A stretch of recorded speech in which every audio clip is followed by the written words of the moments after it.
আসসালামু আলাইকুম রহমতুল্লাহি বারাকাতুহু।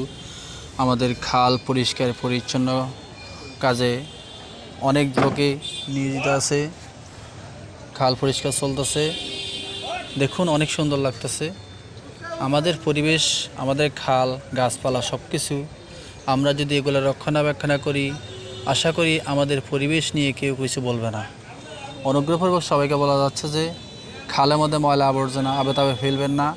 যেহেতু এখন বর্ষা সিজন, ব্রিজের পেট সবগুলা পানির নিচে চলে গেছে, ময়লা ছাড়লে এগুলো ময়লা কোথাও যাবে না, এক জায়গায় জমে যাবে। তাই সবাইকে আকুল আবেদন, সবাই নির্দিষ্ট স্থানে ময়লা রাখবেন, ময়লা ফেলবেন, আবে তাবে ময়লা ফেলবেন না, অযথা খালের পরিষ্কার পরিচ্ছন্নতা নষ্ট করবেন না। দেখেন আজ দুদিন যাবত অনেক কষ্ট করে ওনারা খাল পরিষ্কার করতেছে। ওনাদেরকে জানাচ্ছি আমার অন্তঃস্থল থেকে আন্তরিক শুভেচ্ছা ও অভিনন্দন, এবং কি আমাদের সয়নি বাজারের ব্যবসায়ীদেরকে জানাচ্ছি আন্তরিক শুভেচ্ছা ও অভিনন্দন। ভালো থাকবেন।